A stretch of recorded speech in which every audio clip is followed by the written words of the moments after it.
Bonjour à tous, merci de votre présence. On va commencer aujourd'hui.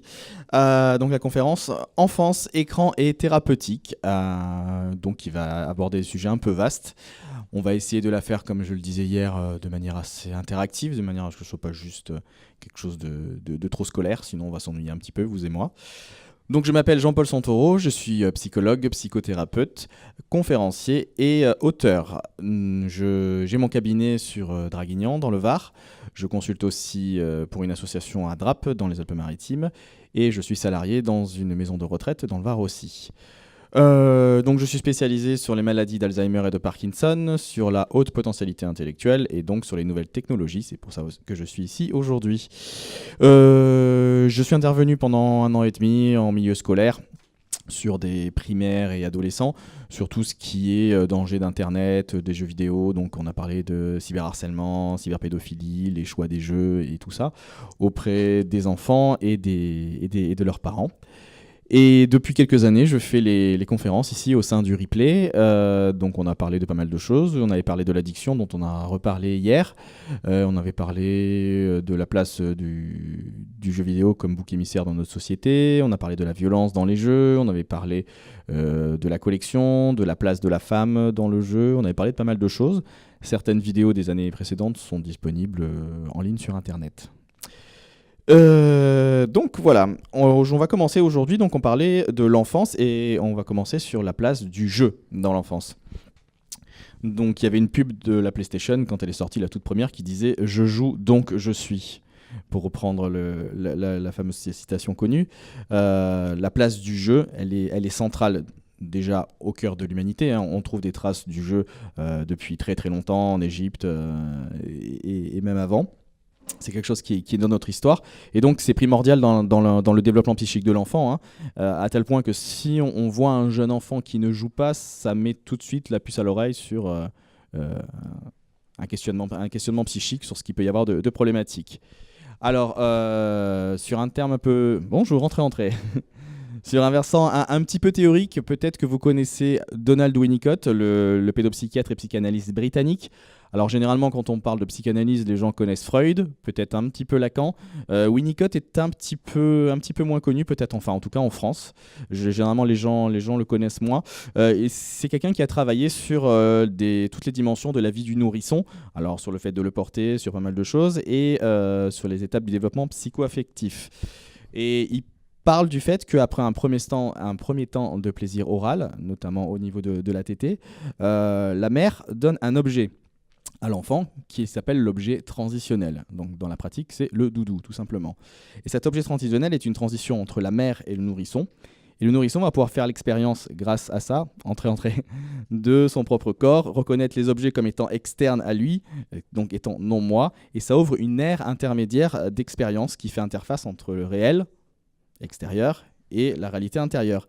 Et c'est cette ère d'illusion qui sera la base du jeu de l'enfant, donc du jeu au sens classique, et on verra le jeu vidéo plus tard, et ça évolue en termes de pratiques d'adultes vers des pratiques telles que l'art ou éventuellement la religion. Donc l'objet, le doudou, il doit pouvoir être aimé ou détesté, malmené, on doit pouvoir le taper, et il revient toujours à la même place finalement. C'est un jouet qui peut avoir une valeur projective. C'est un objet de fantasme, et c'est un objet où on peut projeter quelque chose d'imaginaire. Vous avez déjà entendu parler de Winnicott, du coup? Pas du tout. L'objet transitionnel, le doudou, c'est quelque chose qu'on connaît peut-être un peu plus ou moins. Il y a Freud lui-même, pour en revenir sur lui, qui avait évoqué le jeu dans son livre Au-delà du principe du plaisir. Pour ceux qui connaissent, c'est le jeu de la bobine, en fait, le jeu du Forda. En fait, il a observé son petit-fils pendant quelques semaines, et il s'est rendu compte qu'il jetait une bobine et qu'il a ramené, et il disait « oh », ce qu'il interprétait comme le mot fort en allemand qui veut dire loin, et a, da, qui voulait dire là en allemand. Il a interprété ça, alors c'est une interprétation évidemment, comme une mise en scène de la disparition et de la réapparition de la mère, en l'occurrence. Les absences de la mère s'étaient rendues acceptables parce que, comme on le disait hier déjà, au lieu de le subir, un enfant doit subir pas mal de choses, les absences des parents, éventuellement les séparations familiales.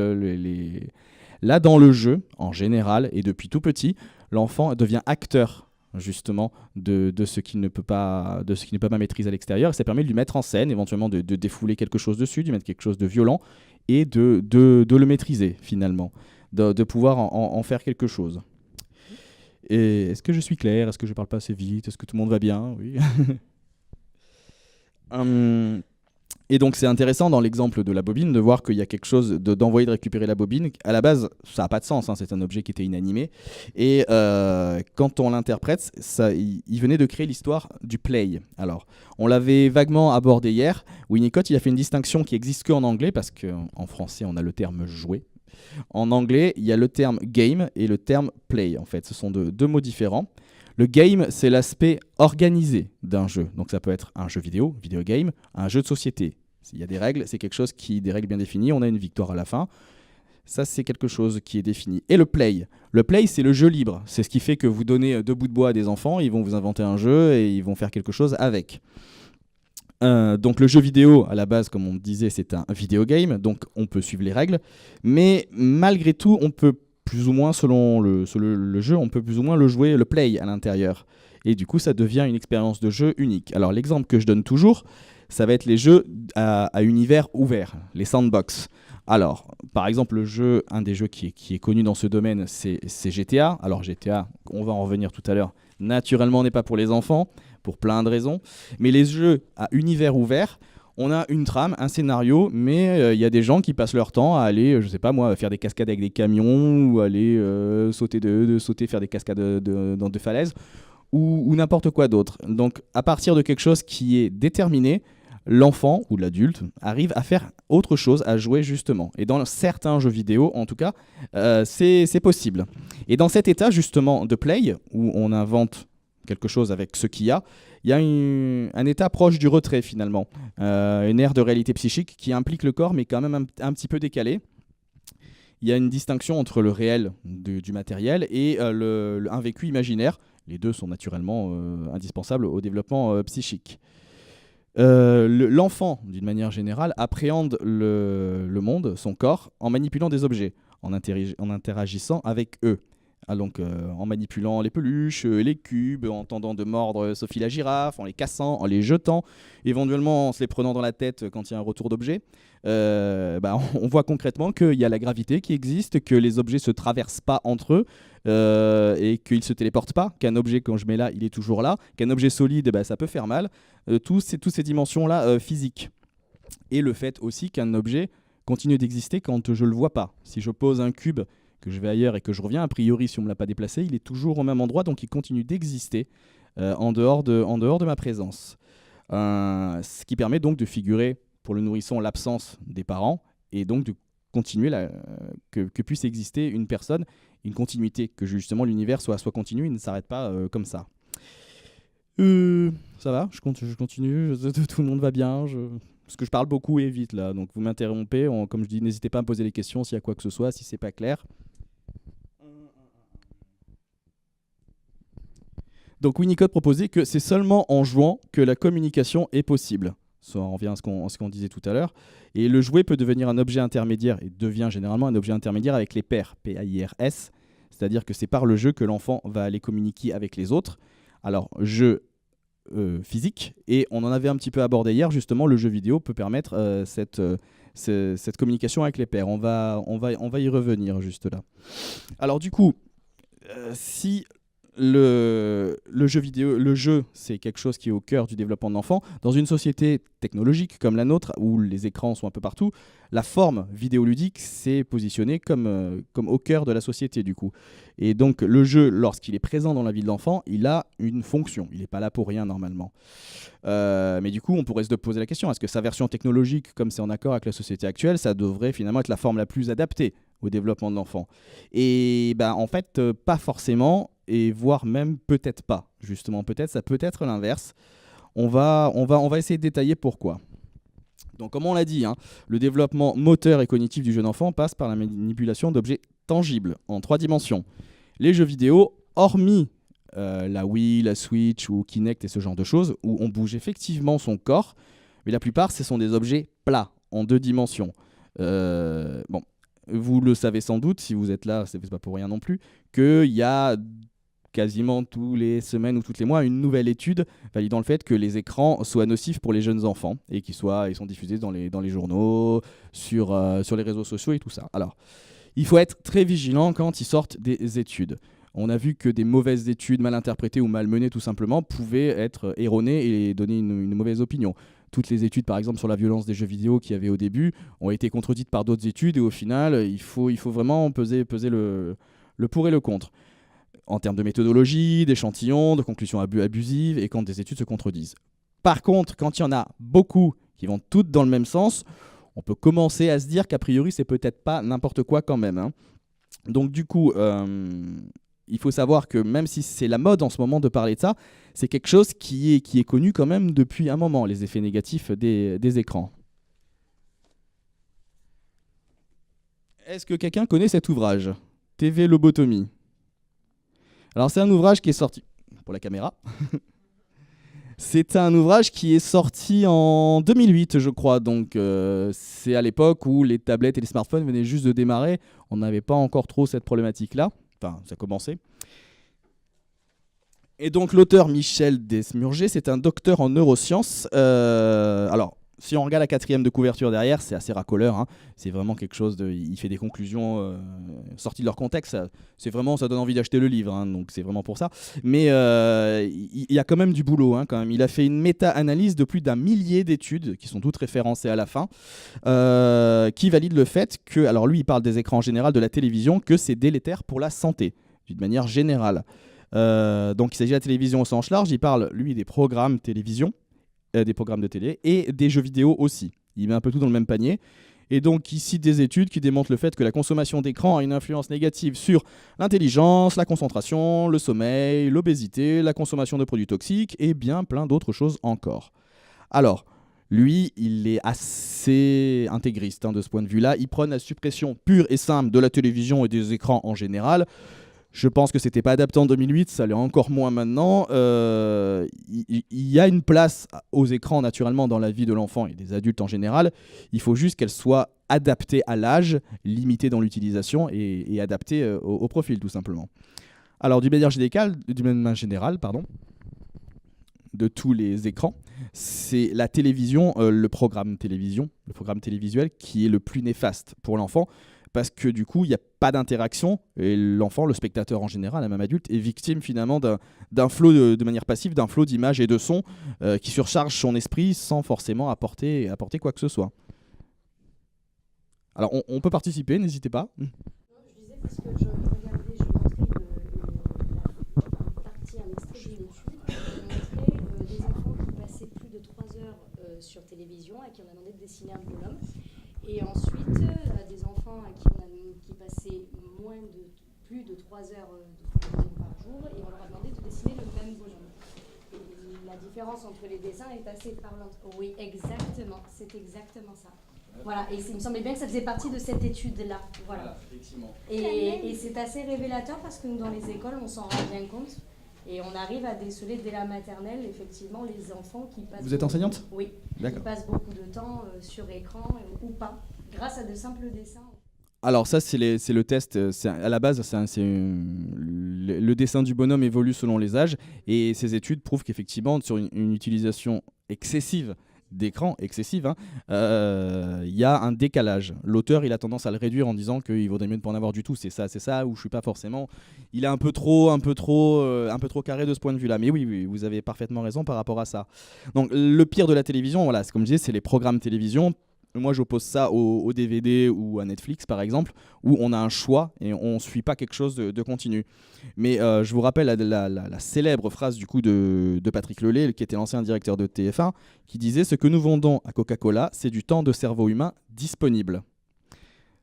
Il ne faut pas oublier que les chaînes de télévision, elles ont un but mercantile, hein, comme tout le reste. Hein.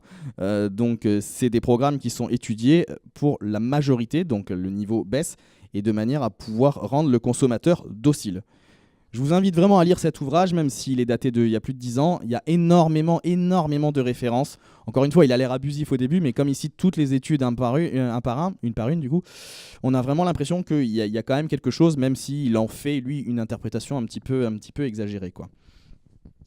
Par rapport aux jeux vidéo, alors... Il y a des aspects positifs, il y en a aussi des négatifs, parce qu'ils sont interactifs et captivants, mais ils ont un impact sur le profil attentionnel. Alors, il y a plusieurs types d'attention. On peut en dégager deux, l'attention endogène et l'attention exogène. L'attention endogène, alors il y en a d'autres qui donnent d'autres terminologies, mais je ne me souviens plus exactement, c'est la concentration volontaire sur une activité, en occultant les autres. Par exemple, si je suis en train de lire un livre, je dois me concentrer volontairement pour lire un livre et je dois ne pas écouter ce qu'il en est et ainsi de suite. Vous êtes en train de m'écouter, a priori vous n'êtes pas en train d'entendre le klaxon dehors ou en train de regarder sur votre smartphone ou de faire autre chose. Vous devez vous concentrer volontairement. Et il y a l'attention exogène, c'est-à-dire que là, si jamais je me mets à hurler, tous ceux qui ne m'écoutaient pas vont lever la tête d'un coup. C'est quand l'attention est captée, même si elle est focalisée ailleurs. L'exemple type, c'est si jamais vous êtes dans une soirée en train de discuter qu'il y a du bruit, vous n'entendez pas forcément ce qui se dit à côté. Par contre, si on vous appelle avec votre prénom, vous allez tourner la tête. Ça va capter. Les écrans en général, les jeux vidéo notamment, c'est en grande partie une attention exogène. C'est-à-dire ça vient vous chercher, ça vient vous capter. Donc du coup, on peut supposer qu'une pratique élevée de jeu, ça peut entraîner une diminution des capacités attentionnelles endogènes dans les domaines qui les requièrent. C'est-à-dire que du coup, on pourrait imaginer que si on joue trop à des jeux vidéo ou qu'on consomme trop d'écran, on a une moins bonne capacité d'attention pour suivre la classe, pour suivre une lecture tout simplement, ce genre de choses. Pardon Jean-Paul. Oui, vas-y. Je me permets. Oui, vas-y. Après, j'essaie de comprendre ce à quoi ça renvoie, endogène, exogène, par rapport aux jeux vidéo. Mais pour moi, la plupart des jeux vidéo requièrent une attention endogène. Tu vas devoir réfléchir pour savoir par quel chemin tu vas passer, ou pour résoudre une énigme. Est-ce que tu vois ce que je... Alors, si je prends pour jouer, pour faire des références d'époque, les point and click où il fallait réfléchir, ou je sais pas moi, les premiers Resident Evil où il y avait des énigmes à résoudre, oui. Par contre, si je te mets devant Mario Bros ou Street Fighter, t'as pas le temps. Ça dépend du niveau de jeu. Oui, mais t'as pas d'énigme à résoudre. Le Goomba, il va arriver sur toi ou la boule de feu aussi. Oui, peut-être je l'évite, peut-être je l'attaque. Il y a plusieurs chemins différents. Tu décides, mais ton attention, elle aura été captée en amont. Après, tu as un processus de décision, mais ton attention, elle aura été captée. Okay. Il est rare que tu dises « Ah bah j'étais en train de penser à autre chose, j'ai pas vu la boule de feu, quoi. » C'est plutôt rare. Ah ouais. Tu vois, dans ce sens-là. Tu veux rajouter quelque chose ? Oui. Le problème, là, c'est que c'est sur un écran. Donc si tu joues à Donjons et Dragons, qui vont peut-être être exactement les mêmes décisions que sur un jeu vidéo, c'est pas du tout la même chose que si tu es sur un écran. C'est-à-dire que, si j'ai bien compris, l'écran en lui-même crée une attention exogène. Et du coup, elle est là tout le temps, même si en plus tu dois avoir une attention endogène. Alors effectivement, l'écran par la musique, les éléments qui sont interactifs et dynamiques indépendamment de ta volonté, sollicitent plus cette attention, viennent capter cette attention. Si moi je joue à un jeu de plateau mais que les jeux ne bougent pas, ça ne bougera pas tout seul en fait. C'est le côté automatisé du coup de la machine qui est en jeu dans ce que tu dis, tu as raison. Par contre, contrairement à ce que je pensais, une pratique non excessive donne apparemment des effets inverses. Il y a certaines études qui disent qu'au contraire, ça améliore les capacités attentionnelles. Donc, avec modération, c'est bon, ça améliore la concentration. Dès qu'on commence à déborder, là par contre, ça la dégrade. Certaines études vont dans ce sens-là, mais encore une fois, là, j'en ai pas non plus des milliers pour pouvoir comparer. Mais oui, vas-y. On est là pour ça, c'est faut que ce soit interactif. Hein. Non, mais je pense, enfin, je sais pas, mais j'imagine que c'est à recouper avec toutes les études sur les écrans en eux-mêmes, et pas forcément les jeux vidéo, qui mettent en valeur quand est-ce que tu le fais.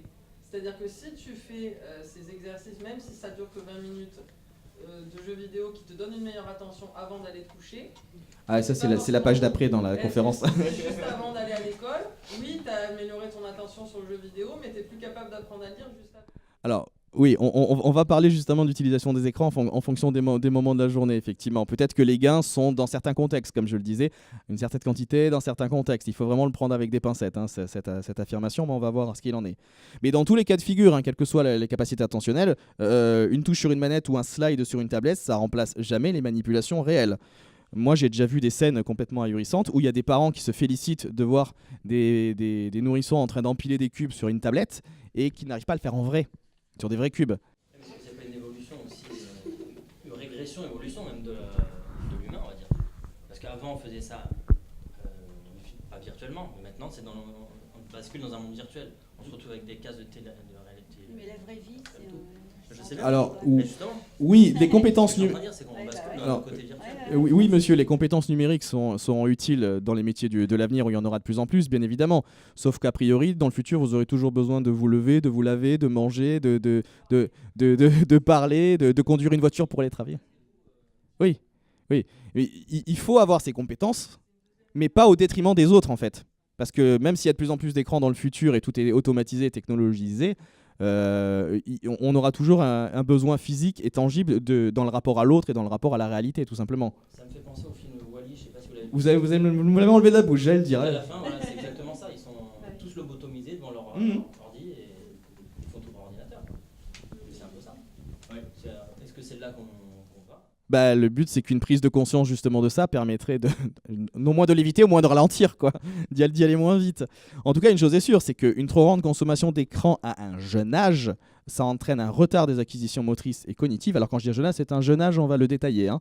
Retard qui sera plus compliqué à combler par la suite. Ça, c'est une réalité. Oui. Il n'y a pas aussi des évolutions psychologiques parce qu'on voit moi j'ai l'impression qu'autour de moi de plus en plus il y a des enfants qui sont EIP, quoi, qui sont intellectuellement précoces, et alors que de ma génération on jouait aussi pas mal aux jeux vidéo.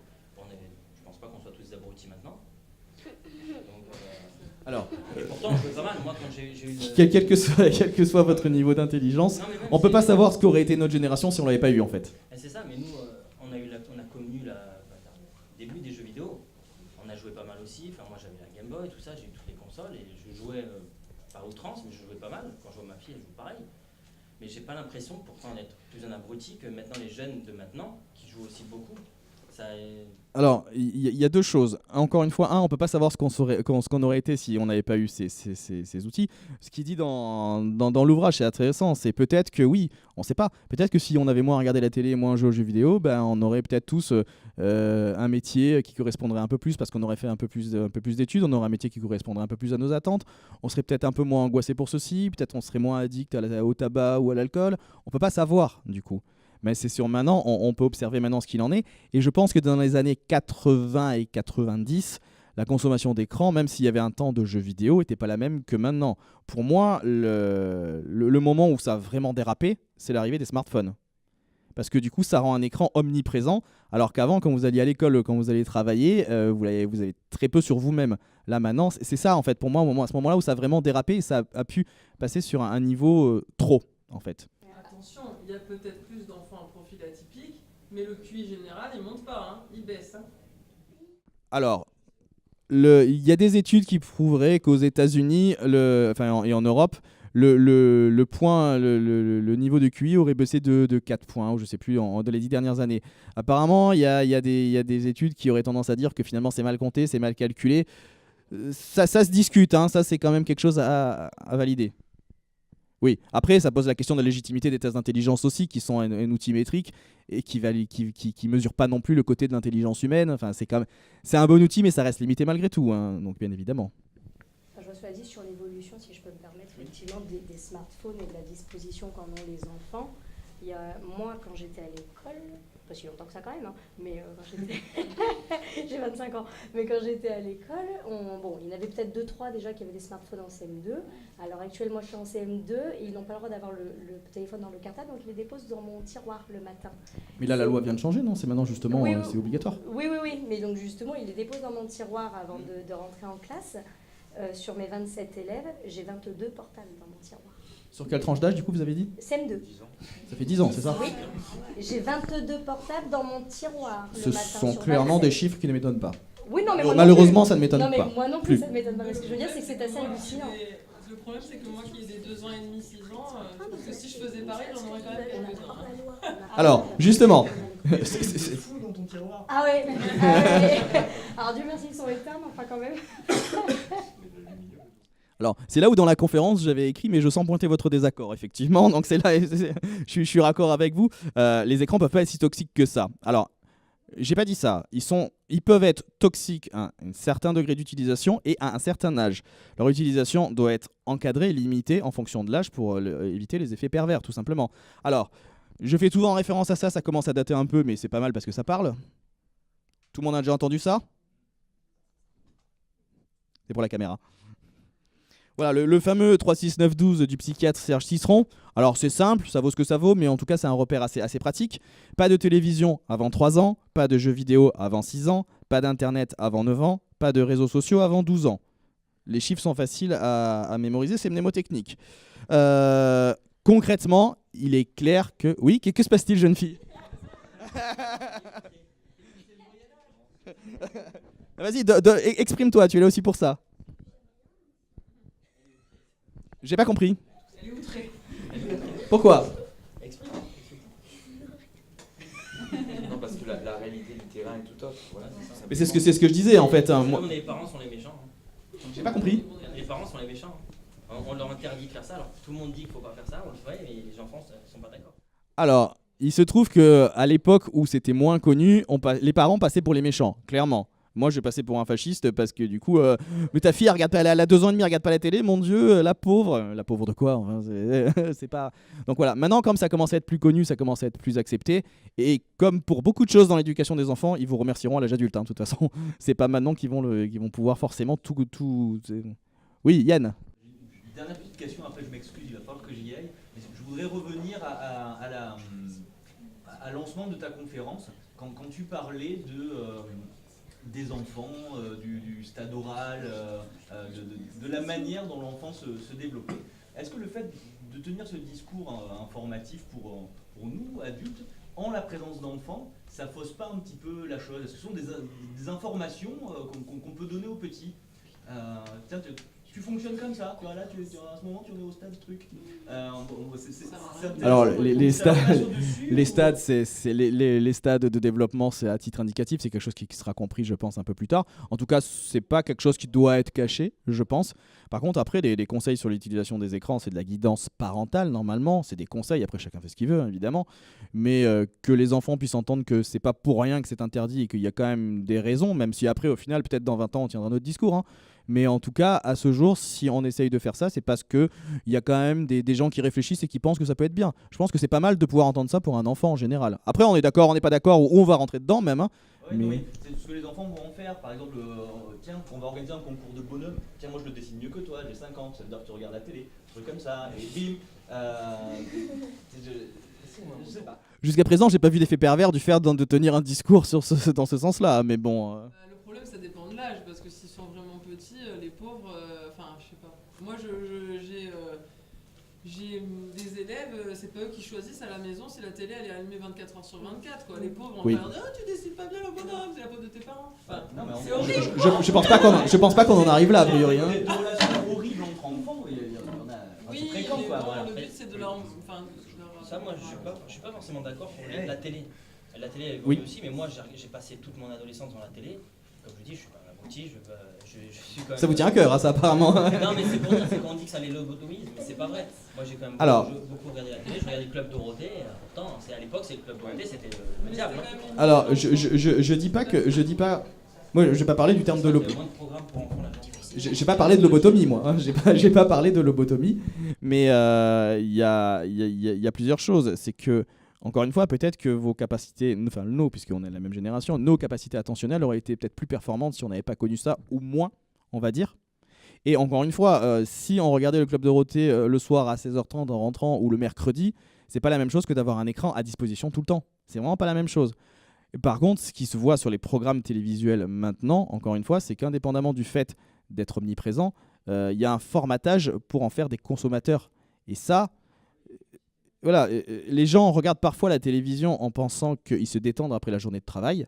En fait, c'est le contraire, puisque ça sollicite des mécanismes, et les personnes du marketing sont très très forts pour ça, hein, des mécanismes beaucoup plus sous-jacents, et finalement, ça travaille en sous-sol pour pouvoir ensuite arriver à faire des gens, à les formater en tant que consommateurs.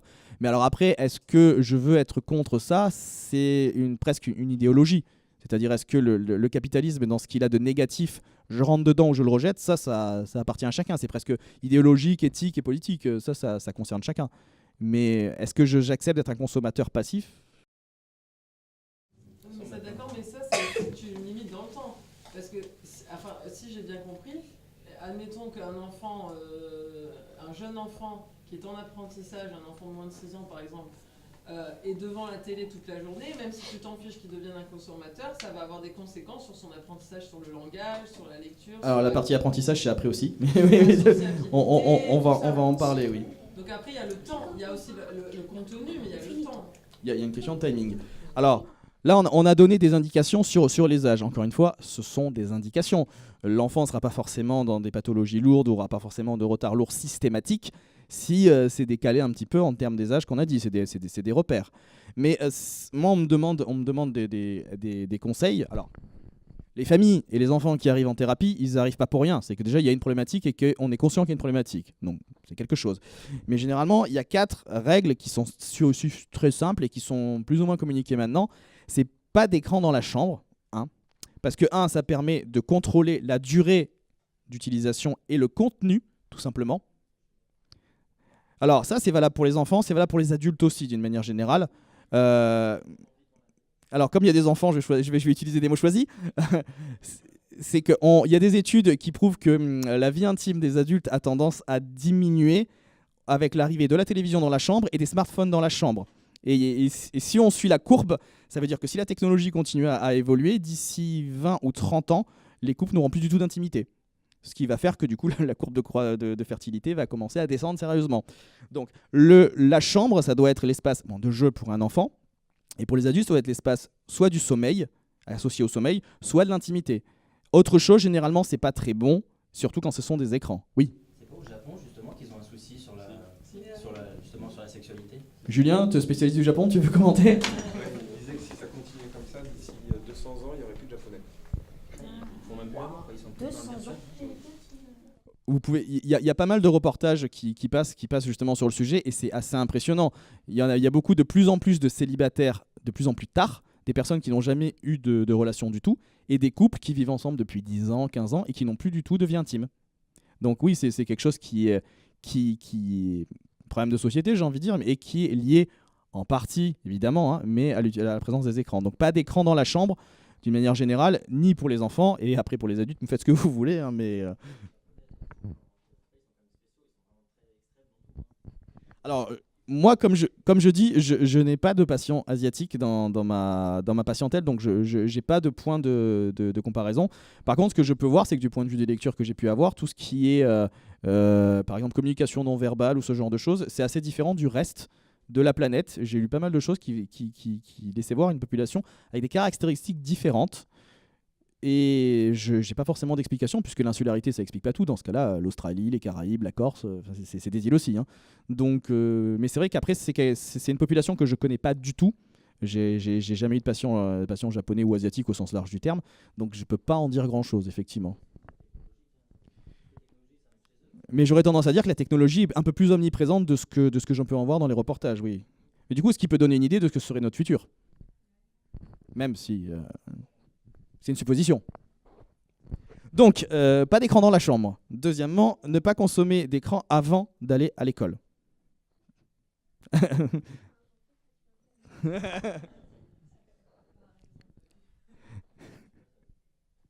Tout simplement pour ne pas perturber les capacités d'apprentissage, en fait.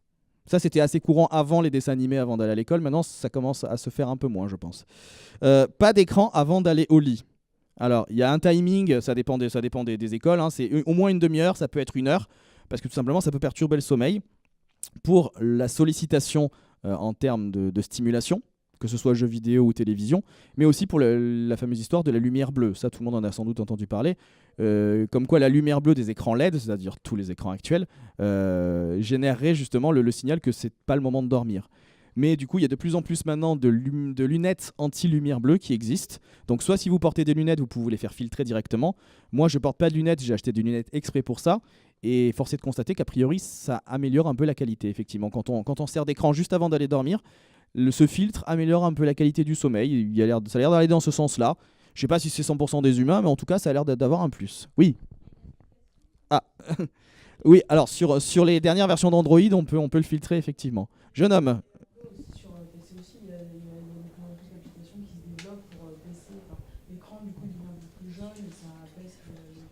Alors, je m'étais pas renseigné, mais ça m'intéressait de voir justement si dans les pilotes de la carte graphique, finalement, sur un ordinateur, on pouvait avoir un réglage. Moi, j'ai installé un truc un peu sur mon ordi qu'à partir 17, 18, 19 heures, ils commençaient à l'écran, ils devenaient de plus en plus jeunes. Et après, ils pouvaient régler. C'est une application en plus en fait. Oui, Enfin, un logiciel. Comme le mode nuit Mais sur les après, smartphones. ça devient de plus en plus. En fait, il se jaunit de plus en plus l'écran pour pas bien jaunir.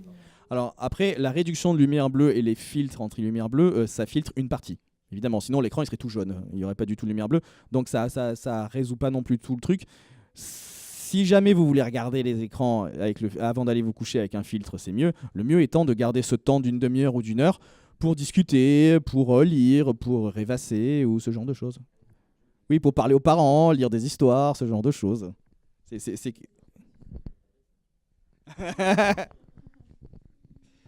Et le quatrième point, c'est pas d'écran pendant le temps de repas. Alors là, généralement, c'est là où j'ai une levée de bouclier à ce moment-là. Tout simplement parce que dans notre société, le temps de repas, c'est un temps social, un temps d'échange. Et ce temps est important, notamment... Oui. Non, mais en fait, nous, on n'a pas d'écran pendant le repas, sauf quand on est en vacances. Et mes enfants, ils s'en rendent pas compte, mais moi, je trouve qu'il y a un réel décalage entre le fait que quand on est en vacances, on regarde la télé, et là, on dirait qu'on est coupé du monde, la télé a tout absorbé, plus personne ne parle un peu, alors qu'en temps ordinaire, ça va. C'était juste entre les deux. Oui, non, mais c'est intéressant de nous faire participer. Effectivement, sur une société actuelle où peut-être on passe moins de temps avec ses enfants à cause de l'amplitude du travail, des trajets, ce genre de choses, le temps de repas le soir qu'on peut partager, c'est un des seuls temps privilégiés qu'on peut avoir pour parler de la journée et pour pouvoir élaborer justement, c'est-à-dire mettre des mots sur ses sentiments, ses vécus et sur la relation qu'on a. Et à ce moment-là, si on met un écran au milieu, c'est fini. Alors on peut éventuellement commenter la politique, mais c'est quand même un peu plus limité. Oui. Pour les jeunes enfants, c'est un moment d'apprentissage presque plus efficace que l'école. Tu penses à quoi ? Ils parlent avec leurs parents. Donc, en fait, quand on apprend à parler, à avoir du vocabulaire, une bonne structure de phrase et en parlant aux autres, en ayant un bain de langage, voilà. Donc si tous les moments où on peut parler à ses parents, qui sont énormément plus nombreux que l'école, ils ne parlent pas, ils ont un retard au vocabulaire et tout ça. Il y a une grosse régression dans les structures syntaxiques chez les enfants, de toute façon, à l'heure actuelle. Alors, je ne peux pas parler en général. J'ai pas lu, j'ai pas d'infos là-dessus. J'ai pas d'études globales. Je ne peux pas trop parler parce que moi je suis en milieu défavorisé. Donc oui, forcément, c'est autre chose. Un niveau très bas. Mais je pense que c'est sûr que s'ils parlaient même dans leur langue maternelle, qui n'est pas toujours le français, au repas, il y aurait un développement de certaines parties du cerveau qui amènent au langage, qui ferait que ça les aiderait aussi à côté pour les maths, pour le français. Donc je récapitule, pas d'écran dans la chambre, pas d'écran avant d'aller à l'école, pas d'écran avant d'aller au lit et pas d'écran pendant le temps de repas. Par contre, quand c'est adapté en termes d'âge, de contenu, les écrans et les jeux peuvent et c'est une bonne chose, faire partie de la vie des gens et surtout du lien social. C'est un objet de discussion et d'échange super riche du coup. Ça permet quand on a un jeu vidéo ou un logiciel sympathique ou un programme, éventuellement un DVD intéressant, de pouvoir échanger dessus. Ça fait un objet d'échange et de rencontre qui peut être vraiment très intéressant, voire même éventuellement privilégié pour des personnes qui sont plutôt en retrait, qui ont plutôt du mal à communiquer avec l'autre. Si c'est un point d'entrée, c'est une bonne chose, hein. Moi, ce que je fais, c'est que j'encourage souvent les parents qui viennent en thérapie et qui sont dépassés par l'utilisation des jeux de leurs enfants, de dire, voilà, ce que je disais hier, hein, 1, quand je pose la question à quoi ils jouent, généralement les parents ne savent pas forcément. Et 2, c'est vous asseyez ou 1 heure et vous dites voilà, fais-moi voir à quoi tu joues et dis-moi pourquoi c'est intéressant. Et cet échange-là, parfois, ça suffit à changer la donne. Le parent dira peut-être moi les jeux vidéo ça m'intéresse toujours pas, mais au moins je comprends pourquoi t'aimes bien. Donkey Kong je veux bien, mais GTA je veux pas. Enfin voilà, c'est quelque chose. Il y a un cas spécial de Fortnite en l'occurrence. Dites-nous. Elle jouait ça. Pour moi, ça reste du GTA. Il n'y a pas de sang qui gicle, mais ça reste de la guerre. On se tue. Alors, en termes visuels, et c'est là où les gens du marketing sont très forts, c'est que du coup, ils ont cartoonisé, finalement, édulcoré un contenu qui est finalement de la guerre. C'est du Battle Royale, donc c'est de la mise à mort de l'autre, effectivement. D'un point de vue visuel, c'est moins choquant.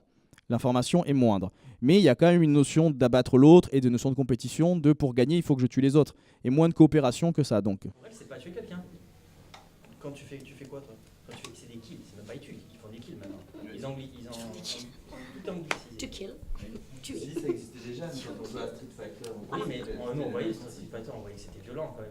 Il y avait des gens qui C'est se explicite, oui. plaignent. Là, c'est implicite, vraiment, c'est de la Alors, violence. On tue des gens, mais il n'y a pas de sang qui gicle, les gens ils disparaissent. Ah, mais j'ai envie de dire, avant, les enfants, on jouait à la guerre. Parce que Oui, c'est vrai, avec les pistolets. on jouait à la guerre, on avait des bâtons, il y avait des trucs. Voilà, donc qu'est-ce qu'on C'était fait pas pareil. On ne focalise pas sur les écrans alors, justement. Je crois que ça évolue, en fait, la façon de jouer va évoluer, mais on joue au même jeu et jouer à la guerre. Entre les deux guerres mondiales, à mon avis, ça ne devait être pas très bien vu non plus par les parents. Et pourtant, ils jouaient quand même à la guerre. Et on dit, mais ils en reviennent. Ils ont des pères, des oncles, des grands-parents qui sont morts là, et entre les deux guerres, je suis sûre que tous les gamins ont joué à la guerre aussi. En même temps, le jouer à la guerre, dans ce contexte, ça permet de symboliser le truc, en fait. Ça permet de le mettre en sens. Après, il faut faire attention. Mais après... aux peurs qu'on projette dans tout ça, je crois qu'il y a énormément de peurs toujours qui sont projetées. Je pense qu'il y en a qui sont justifiées. Les écrans, c'est une chose. Le jeu, c'en est une autre. Moi, quand je vois mon fils, voilà, c'est ça. Et là, on met un peu, on mélange tout, puis c'est retirer l'eau avec le bébé. Alors, je vais juste préciser quelque chose que j'ai précisé dans ma conférence sur la violence et que je développe dans mon ouvrage. C'est que quand on arrive et qu'on est spectateur non joueur, on voit pas la même chose que le joueur. Le joueur, il est, à part les premières heures, il rentre dans un gameplay. Et au final, là où vous voyez des morts, éventuellement du sang ou ce genre de choses, un joueur assidu à un jeu voit des maps, des bots, des textures, des kills, des frags, mais il voit plus ça en fait. La violence, l'effet de la violence, elle a été présente au début, donc effectivement ça c'est négatif, oui, mais après une fois que le mécanisme de jeu est lancé, on voit un gameplay. Et c'est d'ailleurs assez drôle quand les joueurs qui regardent un joueur après, en disant « Ah, c'est drôle parce que dans le décor, j'avais pas vu ça, j'avais pas vu ça, j'avais pas vu ça. » Effectivement, on voit un schéma, on voit un mécanisme. Donc oui, la violence, elle est visible au début, mais après, c'est vraiment à relativiser. Et là, je me retrouve confronté à un autre problème justement avec Fortnite. Elle m'a dit ça il n'y a pas longtemps, c'est que maintenant, elle veut acheter des V-Bucks, donc l'argent virtuel du jeu, parce qu'elle n'a pas de tenue adéquate, machin, et que dans le jeu, on lui dit que c'est une noob, que c'est nul, voilà. Donc, en plus, Et c'est là où les gens du marketing sont très très très forts quand même. Il y a des gens qui jouent le jeu, dans le jeu qui lui disent « Ah mais toi t'es nul, t'es bidon, t'es mal. » Pas dans le jeu, à l'école. Ou même à l'école, voilà, donc, ils incitent les parents à dépenser de l'argent virtuel pour des Oui, tenues. mais ça c'était pareil pour les pogs ou ce que tu veux. Ah, Ouais, t'es nul, t'as pas de vie, t'as pas de... voilà, Oui, mais là on vous en... Ça, c'est en tant que parent. On réexploite justement ce qui était dans la réalité, on le met dans la virtualité. Donc le problème, c'est pas forcément la virtualité, c'est le côté compétition, exhibition, consumérisme qui est là-dedans, effectivement. Après, en tant que parent, vous pouvez aussi choisir à votre enfant d'acheter des jeux qui sont déjà arrêtés, qui sont finis. Voilà, je t'achète Mario sur la Switch et puis c'est tout. Et dans Mario, je le paye 50 € une fois et ça sera toujours que 50 €, il n'y aura jamais d'argent en plus. Ça peut être un choix parental. Hein. Oui, on mettra 0 dedans. C'est un choix parental aussi, il n'y a pas de problème. On Hein. a commencé avec les Skylanders, tout ça, avec toutes les figurines, Ah ouais, à 10 € la figurine, finalement le jeu est revenu à 300 €. Voilà. Ouais, mais limite c'est moins vicieux quoi, parce que Fortnite c'est de l'argent virtuel en plus et c'est toujours plus. Ouais, Dès qu'il y a une mise à jour, faut là c'est racheter. vraiment grossi, mais en 10 ans c'est vrai que ça a pris de l'ampleur, parce que Skylanders ça date d'il y a 10 ans. Ça a commencé comme ça. Alors, on va devoir continuer, sinon on va pas avoir le temps de finir, et on n'aura pas le temps de finir, je pense. J'avais fait une petite parenthèse sur le PEGI, mais je présume que tout le monde connaît. Pour les parents qui connaissent pas en jeu vidéo, ce petit logo en bas donne quand même des indications. Ça vaut ce que ça vaut, c'est pas parfaitement exact. Mais a priori, un jeu PEGI 18, quand votre enfant a 8 ans, il n'y a pas à tergiverser, quoi. Voilà. Si vous avez un jeu PEGI 12 et que votre enfant a 10 ans, vous pouvez vous poser la question. Mais sinon, non, il n'y a pas besoin de se poser les questions. Il y a derrière les petites icônes qui indiquent le contenu, est-ce qu'il est violent, est-ce qu'il est sexuel. C'est pas forcément juste, parce que dans GTA, par exemple, la version PC, derrière, il n'y a pas sexualité sur la jaquette de GTA. Alors qu'a priori, ça y est quand même et bien. Donc, Il y a beaucoup de gens qui regardent. C'est un peu le problème. C'est le problème. Les gosses, ils vont chez Micromania, ils achètent leur jeu. Mais c'est un peu le problème. Le vendeur Alors, ne va pas s'il a 18 ans. le PEGI, c'est un conseil, c'est pas une interdiction. Alors après, est-ce qu'il faudrait légiférer sur le sujet pour que ce soit comme si un vendeur vend un DVD adapté pour les adultes à un mineur, c'est un délit. Les jeux vidéo, c'est pas un délit. Est-ce qu'il faudrait que ce soit légiféré? Moi, je me prononce pas. Pour moi, ça sert à rien, c'est comme les films pornographiques, les enfants ils trouvent toujours moyen de les regarder. Hein. Avec la technologie, c'est plus simple. Jeune homme, il y a une question, une remarque. Oui, mais sur Internet, même si c'est illégal, regarder, télécharger des films en streaming, c'est illégal. Et pourtant, Et ça se fait très facilement, on est bien d'accord. Attends, laisse-le finir. si les jeux étaient interdits aux moins de 18 ans, c'est quand même compliqué de complètement stopper l'accès aux enfants de moins de 18 ans. Ça serait pas complètement stoppé, ça serait un peu limité. C'est déjà pas mal. Tu voulais dire? Surtout, ça amènerait un questionnement parental. Parce que moi, j'ai déjà vu des enfants de 4 Le record, c'est 3 ans. 3 ans, je regarde papa jouer à GTA. Donc je pense qu'un père qui achète un jeu vidéo interdit au moins de 18 ans, il va peut-être, ou pas, mais au moins peut-être un peu plus se poser la question que si personne ne lui dit rien et lui... Voilà. Les parents sont responsables de tout. Donc, Naturellement. de toute façon, les lois, ça sert aussi à ça sert à ce qu'on vive tous bien ensemble, mais ça sert aussi à protéger ceux qui sont un peu plus faibles que les autres. Et là, pour le coup, il n'y a aucune protection. Moi, je vois des enfants de moins d'1 an avec des écrans comme ça dans la poussette. J'ai envie de prendre le téléphone et de le jeter. Je me dis, je fais un signalement. T'es pas du tout là, excessive. Et toute la journée devant un écran, personne leur dit que c'est pas bien, quoi. C'est une communication à avoir. Mais C'est la certains nouvelle ne nounou, savent hein, pas. c'est la nouvelle nounou. On s'écoute parce que j'entends plus ce que vous dites. Sincèrement, certains ne savent pas. Messieurs, dames, j'ai pas entendu ce que vous avez dit, pardon. Ils ont dit c'est Moi, je disais, c'est la nouvelle nounou en fait, le téléphone. Oui, oui. Hop, voilà, ils ont la paix. Naturellement. Jeune fille, tu disais quelque chose, j'ai entendu le nom d'Assassin's Creed. Dis-moi. Dis-nous. Oui. Quand j'étais là, on avait Oui, voilà. gardé, Un jour, ça Ah oui, j'ai tente joué à un peu, jouer à voilà. Assassin's Creed. Moi, ça va, j'ai les poils qui se hérissent, tu vois. Alors Assassin's Creed, les éditeurs ont trouvé une solution très très bien. C'est que c'est quand même très intéressant d'un point de vue historique, c'est apparemment assez fidèle. Et du coup, dans l'avant-dernier, peut-être le dernier, ils ont enlevé le scénario pour avoir un mode visite où on peut assassiner personne et on visite les lieux. Donc l'avant-dernier était en Égypte. Et donc du coup, ça rend l'utilisation d'Assassin's Creed non seulement adaptée aux enfants, mais presque pédagogique parce qu'on visite virtuellement un lieu. Ça peut être intéressant. Sauf que toi, ce que tu as joué, c'était pas ça. T'as pas joué, autant pour moi.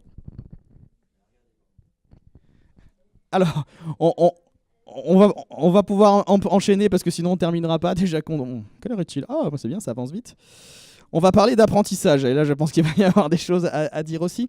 Alors, en termes d'apprentissage, comme c'était déjà le cas à l'époque et récemment, il y a pas mal d'études qui soulignent que, contrairement à ce qu'on pourrait penser, l'écran a un effet négatif sur l'apprentissage. Alors, les études, je pourrais en citer plein. J'en ai choisi une, citée par Michel Desmurger dans cet ouvrage, et récemment repris par Céline Alvarez. Ça vous dit quelque chose, Céline Alvarez? Oui, bah oui, forcément, oui, pour vous, qui justement prône une autre pédagogie. C'est une expérience où des bébés américains de 9 mois, en présence d'une personne qui parle le mandarin, sur 12 sessions pendant 4 semaines, ont conservé à 1 an la capacité de reconnaître la subtilité du mandarin. Parallèlement, il y avait un groupe de bébés qui est la même personne mais filmé en DVD, et le mandarin leur était aussi étranger que des personnes qui n'ont jamais entendu le mandarin. Donc l'apprentissage est possible en direct avec des humains, mais par l'écran, là, ça ne fonctionnait pas, en tout cas dans ce cas-là. Donc en clair, mettre votre enfant devant Dora, ça ne marche pas, ça ne peut pas forcément apprendre l'anglais. Par contre, si vous parlez de Dora avec lui, là, ça va plus marcher déjà. Ce qu'on disait tout à l'heure, un écran, oui, mais avec une interaction humaine avec, de ce point de vue-là. Alors, du point de vue des établissements, il y a plusieurs écoles, entre guillemets. Il y a, à San Francisco, il y a la Alt School, dont la devise est « Teaching Supported by Technology ». C'est sur des classes de petite taille, le contenu est fourni en écran interactif aux enfants qui s'adaptent de manière dynamique. C'est un apprentissage personnalisé, ils appellent ça des playlists. Alors la méthode, c'est une très bonne idée à la base, c'est-à-dire que le contenu de l'apprentissage soit adapté aux enfants, c'est très bien. Mais le problème, c'est que l'apprentissage par écran avec, dans ce cas-là, dans le cas de la Alt School, très peu d'interaction humaine, ça ne fait pas forcément des meilleurs résultats, voire même peut-être un petit peu l'inverse.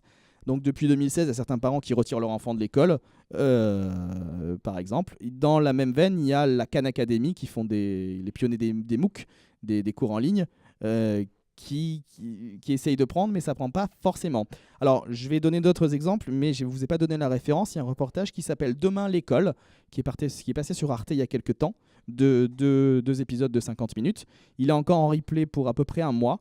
Et donc, du coup, il fait justement le point. Alors, c'est un reportage sur l'enseignement, hein, bien évidemment. Et il y a une partie sur les écrans au milieu de ce reportage, très intéressante, que je vous encourage à regarder parce qu'on apprend pas mal de choses sur le sujet. Donc, à contrario des écoles tout technologiques, il y a des écoles le contraire. Dans la Silicon Valley, il y a des parents qui font le choix de scolariser leurs enfants dans les écoles Waldorf, basées sur le modèle de Stuttgart en 1919, où il y a le centre, c'est activités créatives et artistiques. Et les ordinateurs et les tablettes sont complètement proscrits. Et un des représentants qui est montré dans le reportage dit en gros que de toute façon, la technologie étant omniprésente, l'apprentissage se fera très rapidement un peu plus tard, finalement, c'est pas très gênant. Et dans cette lignée, il y a la méthode finlandaise qui sont plutôt hauts au classement PISA, c'est-à-dire la réussite scolaire et le suivi des acquis des élèves, qui base tout sur l'environnement scolaire, les temps de pause, la qualité de la lumière, l'autonomie et la coopération.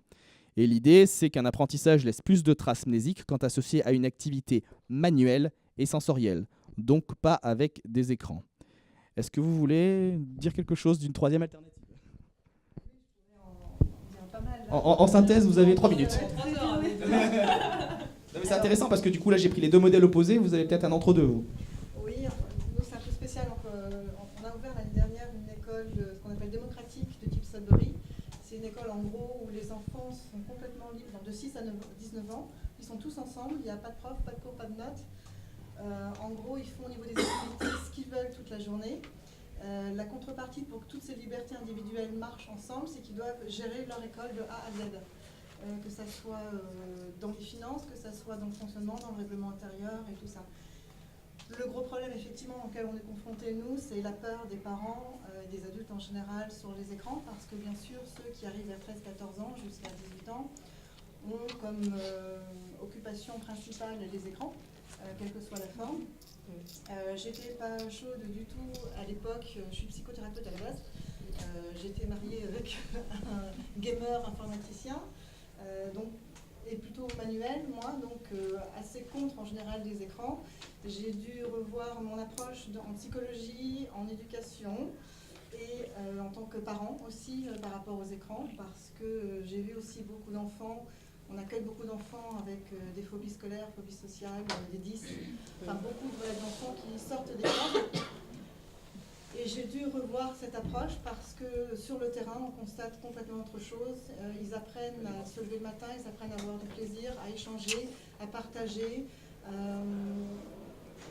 Ils apprennent des choses à la base très triviales. Quand on dit que les enfants n'ont pas de cours, ça fait peur, on dit mais ils apprennent rien. Dans ce cas-là, c'est pas vrai du tout. Quand on lâche un enfant, quand on lui fait confiance, en fait, il se met des challenges lui-même. C'est assez étonnant, assez époustouflant. Ils vont bien plus vite, bien plus loin et bien plus durablement et de façon écologique pour eux. Donc les 10 disparaissent au fur et à mesure. Et j'ai vu des enfants apprendre le japonais parce que ils en avaient assez de lire les sous-titres dans les mangas animés. J'ai vu apprendre l'anglais couramment. Mon fils a appris en un an l'anglais en jouant à des jeux longtemps. Oui, il a joué longtemps, mais au bout d'un an, il avait appris l'anglais à 12 ans. Il parle couramment anglais aujourd'hui, il n'a pas eu un seul cours. J'ai eu des gens s'intéresser à la cuisine, s'intéresser au crochet, s'intéresser à la soudure, à la mécanique. Ça part dans tous les sens. Et pour ça, ils ont toujours trouvé leurs moyens.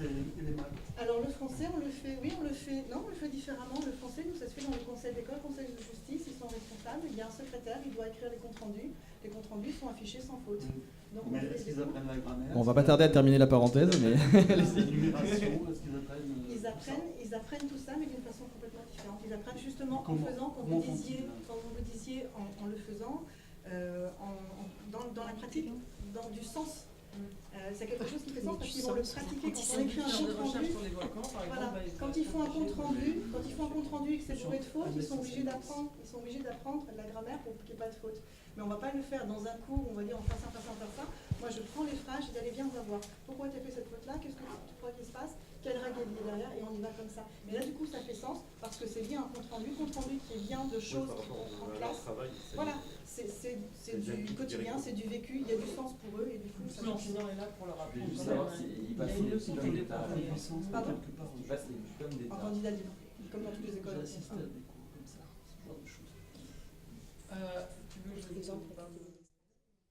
Je vais terminer parce que sinon j'aurai pas le temps de parler du versant thérapeutique. Il reste 5 minutes officiellement et après on s'accordera quelques temps où on va faire passer le micro pour que les questions soient enregistrées, même si depuis tout à l'heure ça ne l'est pas. Et on s'accorde un petit temps et comme ça ceux qui veulent partir à 1h30, il n'y a pas de problème. Donc le versant thérapeutique, hein, rapidement. Donc le jeu vidéo fait partie du quotidien de beaucoup de monde. Et quand je dis beaucoup de monde maintenant, c'est aussi beaucoup de monde. Des personnes qui ne se définissent pas comme des joueurs ont Candy Crush sur leur téléphone par exemple ou ce genre de choses. C'est assez intéressant de voir que tout le monde dans moi je parle de ma tranche d'âge à peu près, hein, mais toutes les personnes ont joué à un moment donné quand ils étaient jeunes à Tetris, ils ont joué un peu plus tard à des mineurs sur Windows et ils ont joué à Angry Birds ou Candy Crush sur smartphone. Donc dans un cas comme dans l'autre, tout le monde a rencontré le jeu à un moment donné. Ça fait partie du quotidien des gens et ça doit être pris en compte. Moi, quand on m'emmène un enfant en thérapie ou un adolescent ou un adulte, s'il joue, ça rentre en compte dans la thérapie.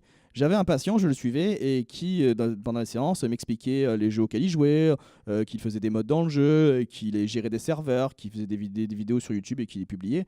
Et le fait de pouvoir parler de sa passion avec un tiers, qui plus est un adulte, et qu'il écoutait au lieu de juger justement cette passion, comme ça devait être le cas pour pas mal de personnes, rien que ça, déjà, c'était thérapeutique, hein. Winnicott disait que la thérapie, c'est deux personnes en train de jouer ensemble. Effectivement, là, même si on ne joue pas à des jeux vidéo, en parlant, il y a vraiment une interaction de ce point de vue-là, quoi. Donc le jeu vidéo a vraiment peut avoir une fonction transférentielle. C'est dans ce sens-là où je le disais tout à l'heure, c'est que ça permet de rentrer en lien avec l'autre, avec le thérapeute déjà, avec ses pairs. Si j'ai peur des gens, j'ose pas trop aller vers l'autre, si le fait d'utiliser un jeu vidéo, ça me permet de parler avec les autres, ok, bah pourquoi pas, allons-y, c'est un prétexte comme un autre. Pour d'autres, ce sera le foot, pour certains, ce sera le dessin, si c'est les jeux vidéo, pourquoi pas. Ça, c'est un moyen de rentrer avec l'autre en général. Et ça peut être un moyen de rentrer en contact avec le parent aussi, à un moment où c'est plus compliqué. La pub que j'ai trouvée géniale, c'est la pub de Donkey Kong Country sur Switch, où on voit le jeune en train de jouer dans le hamac à Donkey Kong. Il fait, ah, c'est Donkey Kong, tu connais? Bah attends, t'étais même pas né que je joue à ça, et on les voit en train de jouer ensemble. C'est génial, parce que si du jour au lendemain, parents, ados, ça se passe mal, mais que j'emmène Mario et Donkey Kong auquel je jouais quand j'étais moi-même jeune, ça permet d'établir un dialogue, de mettre en jeu une compétition, de battre le parent et que ce soit acceptable. Pourquoi pas? Ça marche, ça fonctionne, ça a un lien, ça a ce lien-là. Donc ça, c'est thérapeutique en soi. Après, il y a des groupes de médiation avec le jeu vidéo qui sont des groupes thérapeutiques. Alors ça peut être en termes praxiques, par exemple un psychomotricien que je connais qui fait des groupes avec des jeux de type FPS, un jeu de tir à la première personne, pour justement travailler le rapport avec la main, le rapport dans l'espace, ce genre de choses, et en même temps le lien social qui se crée une nouvelle fois à ce moment-là dont on parle, des groupes thérapeutiques par rapport à ça. Dans la littérature, vous avez l'exemple assez connu de Michael Stora qui utilisait le jeu Aiko sur PlayStation 2 dans un but thérapeutique. Alors c'était des jeunes qui étaient dans un foyer, je crois. Aiko, c'est un jeu assez particulier, assez poétique. C'est l'histoire d'un jeune homme qui est enfermé dans un château parce qu'il est différent. Et il rencontre alors une personne qui partage son périple et qui a vraiment une forme assez livide, un peu dépressive. Et donc c'est assez intéressant, il utilisait ça en thérapie. Il y a des thérapeutes qui utilisaient les Sims, justement, parce que même si c'est stéréotypé, ça permet peut-être d'apprendre à certains des comportements sociaux et de mettre en jeu les choses que je ne maîtrise pas sur un versant un peu plus simple, un peu plus carré. Donc les jeux, ça peut être thérapeutique de ce point de vue-là. L'autre thérapeutique connue, c'est les thérapies par exposition en réalité virtuelle, la TREV. Alors moi, je suis allé dans les locaux de C2Care à Toulon, qui fait un des modèles de casque, et j'ai essayé ça. Donc en fait, on a le casque, c'est vendu uniquement pour les professionnels, c'est pas tout le monde qui peut l'acheter. Et donc en séance, vous pouvez choisir un thérapeute qui a ce dispositif.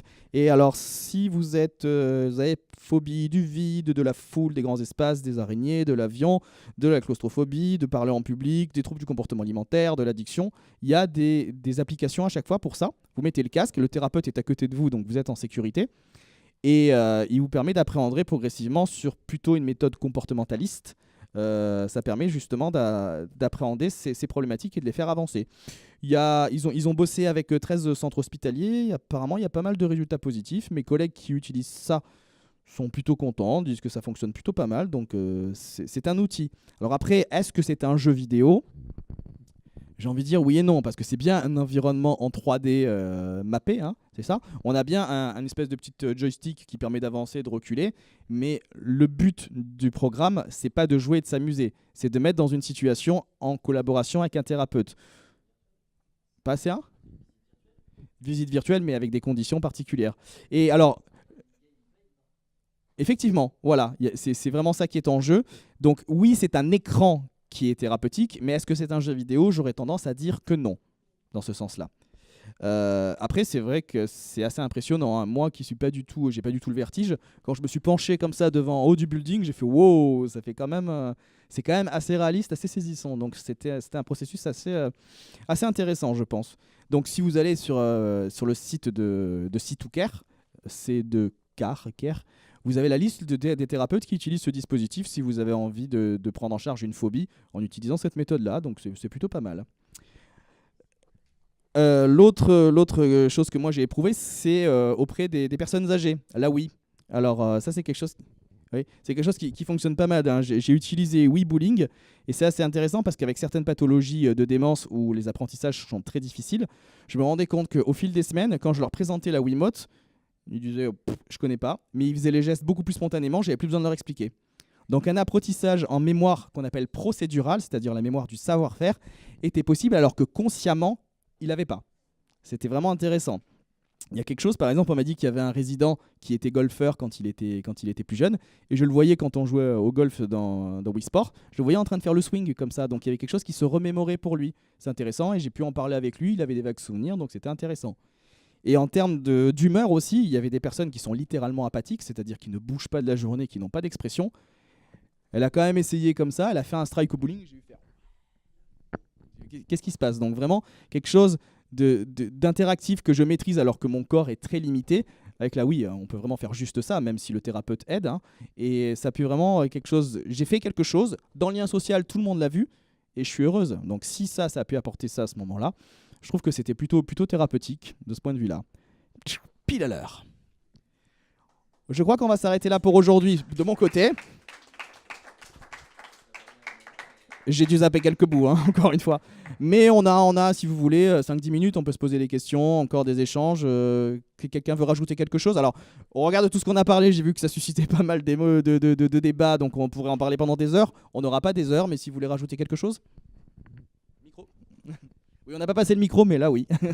Moi, je me pose une question par rapport aux institutions aussi qui mettent en valeur, par exemple, le numérique, et notamment chez de jeunes enfants ou chez les ados.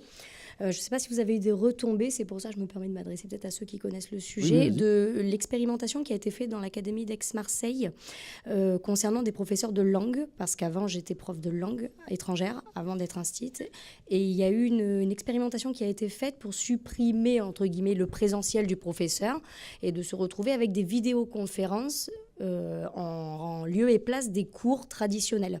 Donc on s'est retrouvé avec des professeurs qui faisaient des vidéoconférences, des élèves qui apprenaient des langues étrangères avec un professeur derrière l'écran, mais via l'écran quand même.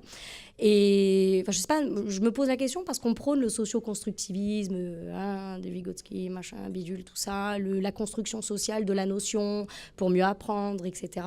Et je sais pas si vous avez eu des retombées de cette expérimentation ou non. Si, je pense que tout est... Oui, la question était financière, c'est-à-dire que ça permet de réduire les coûts et ça permet de faire cours à 3 classes en même temps. Sauf que, moi, personnellement, en ayant été professeur de langue, déjà qu'en 55 minutes, quand vous avez 30 élèves, accorder 1 minute par élève, c'est trop peu. Donc, on travaillait autrement, en groupe ou quoi que ce soit. Mais là, ça me semble... je me pose vraiment la question des gens qui nous chapeautent, mais pas que dans l'éducation nationale, hein. J'espère qu'il n'y a pas d'inspecteur ni de directeur académique, mais je me pose la question, même Par pas contre, pour l'éducation nationale. La vidéo, hein. je me pose aussi la question vis-à-vis de ceux qui sont en haut, pour dire les choses clairement, et qui... Voilà. Alors après, ça part aussi vis-à-vis des écrans, je ne sais pas si vous avez des études. Je vais me faire, sur ce sujet-là, non. Je vais me faire l'avocat du diable, parce que peut-être qu'on peut avoir une bonne intuition. L'avantage, c'est que maintenant, les intuitions sont plus acceptées telles quelles, elles sont validées. Donc si c'est invalidé, justement, ça permet de supprimer ça. Et justement, j'ai pas eu les retombées, donc c'est pour Moi ça non que je plus. ne savais pas. Par contre, attends, après je te laisse la parole. Juste la seule chose qui est présente dans le reportage Demain l'école, c'est l'école inversée en fait. Oui. C'est-à-dire, Ça, voilà, on présente une vidéo avant. Et après, le lendemain, l'élève qui a vu cette vidéo, qui a pu se la repasser autant de fois qu'il voulait, pose les questions avec l'enseignant. Oui, la question de la classe inversée, ça, moi, c'est ce que tu voulais dire personnellement, je suis pas contre. Hein. C'est ce que tu voulais dire? Voilà. Non, j'allais pas dire ça. Vas-y.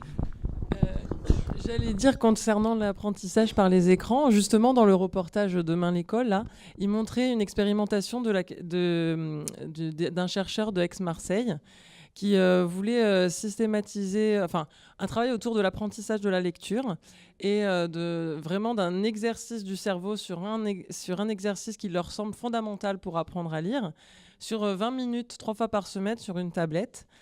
Et en fait, ça marche pas.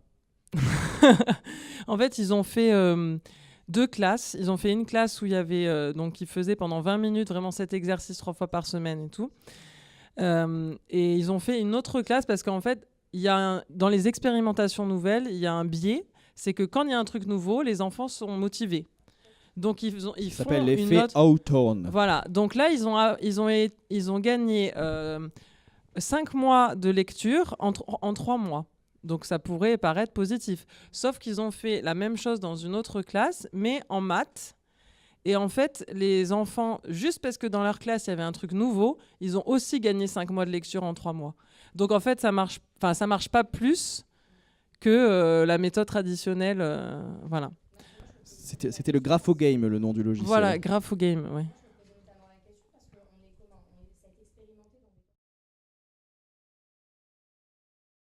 Ça a été expérimenté dans des classes en collège et donc les enfants en sont quand même sortent du stade, on arrive au stade vraiment des opérations concrètes, si j'en suis Piaget, et du coup, je trouvais qu'au niveau du langage oral, on tuait, mais tout ce qui avait été appris précédemment en termes d'interaction sociale, en termes de...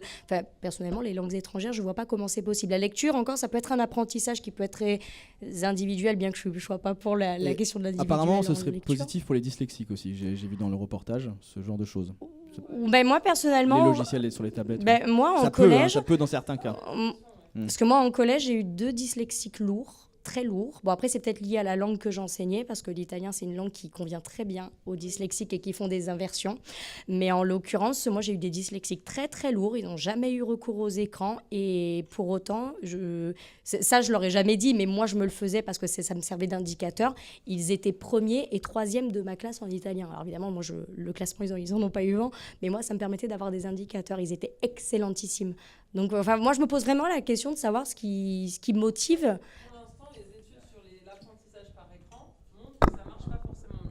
Pour l'instant. Je pense que madame veut rebondir dessus, après on va pas tarder à arrêter. Je pense qu'il y a plein de choses. Alors, moi j'ai fait des études déjà en langue à la base, en commerce international. On avait beau avoir des profs, un prof avec 64 élèves, on n'apprend pas les langues. Ça reste, c'était déjà à l'époque. Et on a dû grandir avec. Et c'est pas là que je suis devenue bilingue, c'est en allant en Allemagne. Après, il y a une chose, je crois qu'on mélange aussi beaucoup de choses. On va absolument trouver la méthode qui convient pour tout le monde. J'ai envie de dire, je ne suis pas pédagogue, mais ça n'existe pas. Et là, il faut arrêter. Je le vois, on a une 12aine d'élèves, nous, en classe. Ce n'est pas grand-chose, mais je vois, j'ai 12 enfants différents. Et je ne peux pas faire une méthode. On en a 2 qui ont pris le japonais l'année dernière. Ils n'ont pas pris la même méthode, mais ils ont quand même choisi Internet pour le faire. Mais ils n'ont quand même pas pris la même méthode. Mais je crois que ce n'est plus une méthode qu'il faut trouver, c'est une démarche. C'est ça, voilà. Et je vois aussi que, par exemple, ma fille, elle est bilingue en allemand, mais elle a surtout appris, elle connaît, elle a les cassettes, vous savez, les histoires sur cassette, elle écoute ça, elle les connaît par cœur. Elle les connaît par cœur dans sa langue maternelle, dans les 2 langues, en français et en allemand. Et elle les connaît comme ça, et personne ne l'a forcée. Et je pense qu'on en revient toujours à la même chose, à la motivation intrinsèque.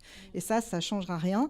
Et si vos enfants, à mon avis, ont appris, ce n'est pas parce que l'italien est plus facile peut-être dans la langue, c'est parce que la relation qu'ils avaient avec vous est sûrement très différente de celle qu'ils ont avec les autres profs.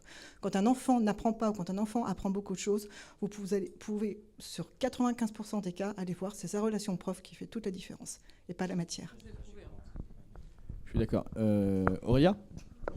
Attends, prends le micro. Alors, moi, je voulais pas parler de méthode éducative, mais plutôt de jeu éducatif. Est-ce que c'est vraiment un jeu éducatif ou est-ce que... je vais donner 2 exemples. Créer une recette de cuisine en mélangeant des ingrédients. L'enfant vétérinaire qui va soigner des animaux. Est-ce que c'est vraiment un jeu éducatif ? Ou est-ce qu'il y a de l'apprentissage, ou est-ce que ça reste vraiment du divertissement pour toi? Tu parles d'un jeu vidéo ou de jeux concrets? Des jeux, ouais, la Wii, des choses comme ça. Voilà. Voilà. Et si c'est tu parlais de temps tout à l'heure, si pour toi ça rentre dans la catégorie divertissement éducatif, combien de temps? Alors combien de temps, ça dépend de l'âge, ça je sais pas forcément, moi j'ai des idées sur le sujet, il n'y a pas forcément de consensus. J'ai dû zapper la partie sur les jeux cognitifs, sur les apprentissages par les jeux comme le Dr Kawashima ou les trucs comme ça. J'ai pas eu le temps d'en parler, mais ce qu'on a vu c'est que ça a une fonction, ça a un des apprentissages, mais pas plus, pas moins que tout le reste en fait. C'est-à-dire jouer au Dr Kawashima, ça fait travailler certaines fonctions du cerveau, mais pareil que le sudoku, les mots croisés ou le Scrabble ou trucs comme ça. Donc si jamais tu fais ça avec ton enfant en le regardant avec, ce sera la même chose que si tu le fais sur papier apparemment. C'est dans ce sens-là. Donc autant réaliser une vraie recette de cuisine en pratique. Oui, et je pense que de toute façon, votre interaction sera plus efficace sur un objet en 3D que face à un écran où vous ne vous regardez pas ensemble. J'aurais tendance à dire ça, effectivement, oui. Et... D'accord. Ok. Ah non, sinon... Je voulais répondre, du coup. Dans mon expérience de 15 ans d'enseignement, après, je pense que l'expérience personnelle, je voulais le dire aussi, c'est pas une expérience scientifique. C'est pas parce que ma fille a fait quelque chose ou mon élève a fait quelque chose que c'est vrai pour tout le monde. Hein. Ça doit être validé sur des Attention. plus gros échantillons, ça c'est sûr. Oui. Voilà, donc ah oui, mais moi quand j'étais petit, j'ai fait ça, ça a marché. Oui, enfin, ça c'est pas valable pour personne. Mais en tous les cas, j'ai eu des ordinateurs dans ma classe, j'ai eu des jeux éducatifs, même pour les maternelles. Maintenant, j'en ai plus, mais aussi pour les plus grands, parce qu'il faut qu'ils apprennent à l'utiliser quand même et tout. Ça marche pour réviser, en tout cas dans mon expérience, ça a marché quand c'était pour consolider des connaissances qu'ils avaient déjà eues avec un vrai enseignant. Mais pour apprendre un nouveau truc, franchement, sans aide, hein. Si je suis avec lui pour valider, pour donner des infos et tout, c'est autre chose. Mais si tout seul, face à un logiciel éducatif, apprendre un nouveau truc, je n'y crois pas. Monsieur est au milieu, c'est Bien plus tard, à 15-16 ans, j'ai un truc que tout le monde a fait ici, c'est passer le code. Le code... Ça n'existait pas à mon époque numérique. Pour le code, je me suis rendu compte que répondre aux questions sur l'ordinateur, je n'arrivais pas à progresser. Mais lire, effectivement, apprendre quelque chose de nouveau en faisant d'abord du théorique, voilà, là, j'arrivais à intégrer. Et après, effectivement, pour réviser, comme tu dis, effectivement, là, ça consolidait les connaissances que j'avais déjà vues précédemment. Et là, j'ai pu, en lisant avant le bouquin, effectivement, j'ai pu progresser en faisant les questions. Ouais. Par exemple, un élève qui est hyper motivé pour faire un exposé sur un sujet qu'il adore. Par exemple, tu disais tout à l'heure qu'il y en avait qui s'intéressaient aux langues, enfin, ils choisissent ce qu'ils veulent. Il sait déjà lire. Il peut déjà apprendre des connaissances, donc il peut apprendre des nouvelles choses qu'il ne connaît pas avant sur un écran. Il peut aller faire des recherches sur Internet, et voilà. Mais si vraiment il y a un savoir-faire, une compréhension des enjeux et tout ça, je pense qu'il a besoin quand même, surtout un enfant, de la présence d'un adulte. Voilà. Après... Ouais. Alors, vous terminez, oui, je pense qu'on va s'arrêter juste après vous. Alors là-dessus, c'est aussi très controversé. On a John Holt qui est le spécialiste des apprentissages autodirigés, dit en France autonome, hein, c'est une mauvaise traduction, qui a justement écrit tout un livre sur les apprentissages. Alors lui, le titre, ça s'appelle Les apprentissages autonomes, où il montre justement, c'est un ancien prof, que c'est un ensemble de récits, en fin de compte, d'expériences de professeurs qui montrent un enfant est tout à fait capable d'apprendre en moins de 30 heures à lire seul, et que la présence de l'adulte n'est pas celle qu'on croit, n'est pas celle qui va lui dire B et A, ça fait bas. C'est juste le fait d'être là, d'être rassurant, et c'est tout. Et c'est tout. Et il n'a même pas besoin de parler. Il raconte très bien, par un exemple dans son livre, que cette petite fille de 5 ou 6 ans a appris toute seule à lire en moins de 30 heures. La seule chose qu'a fait ce prof, c'est de recevoir cette petite fille sur ses genoux, à peu près entre 20 et 30 minutes à chaque fois. Et ben oui, et ça marche. Et que... Voilà. Non. Mais non, c'est cet exemple-là qu'il cite, mais il montre justement sur des études sur très longtemps, parce qu'il a été quand même actif très très longtemps. Il a fait beaucoup d'études là-dessus. En fait, ils ne savent pas aujourd'hui comment les enfants apprennent à lire, mais ils sont tout à fait capables d'apprendre à lire. Et cet exemple de petite fille est assez renversant, parce que justement, elle avait des fois le bouquin à l'endroit, des fois le bouquin à l'envers. Fait est que, voilà, à un moment donné, sans que lui dise quoi que ce soit, cette petite fille a su lire, et ça, on le retrouve dans toutes les écoles Sudbury et un peu partout dans les apprentissages autodirigés pour ceux qui s'intéressent à ça. On ne sait pas comment, mais ils apprennent. Ça va très vite, on ne sait pas pourquoi. Voilà, il y a des exemples, j'ai rencontré des jeunes qui ont aujourd'hui 30 ans, qui étaient dans des écoles Sudbury, qui ont eu une petite fille qui lui collait comme ça au basque pendant 2 ans et qui à un moment donné savait lire, et elle n'a pas non plus compris pourquoi. Non, justement, ça c'est ce qu'on a tendance à croire. Moi je vous encourage vraiment à regarder... Non, justement, allez regarder les films comme Être et devenir qui parlent vraiment des apprentissages autonomes, des écoles, des choses comme Schools of Trust. Mais John Holt, c'est vraiment la ce que vous m'avez référence. suggéré hier, le Voilà. film, c'était Schools of Trust, les écoles de la confiance. On Et peut John peut-être se procurer. Holt est vraiment le spécialiste des apprentissages dirigés. Il explique vraiment ça très bien. Et lui-même disait, en tant que prof, il disait, ce qui m'a le plus finalement, l'expérience qui était la plus douloureuse, c'est quand il a compris que moins il enseignait, plus les enfants apprenaient. Alors, je vous remercie de tous ces échanges. On a perdu une demoiselle en route, là, qui s'endormait. On va devoir s'arrêter là pour aujourd'hui. Malheureusement, je ne vais pas tarder à partir. Je vous remercie de votre présence et de tous ces échanges. Donc, ici, il y a ma carte pour ceux qui veulent la garder. J'ai quelques exemplaires de mon ouvrage.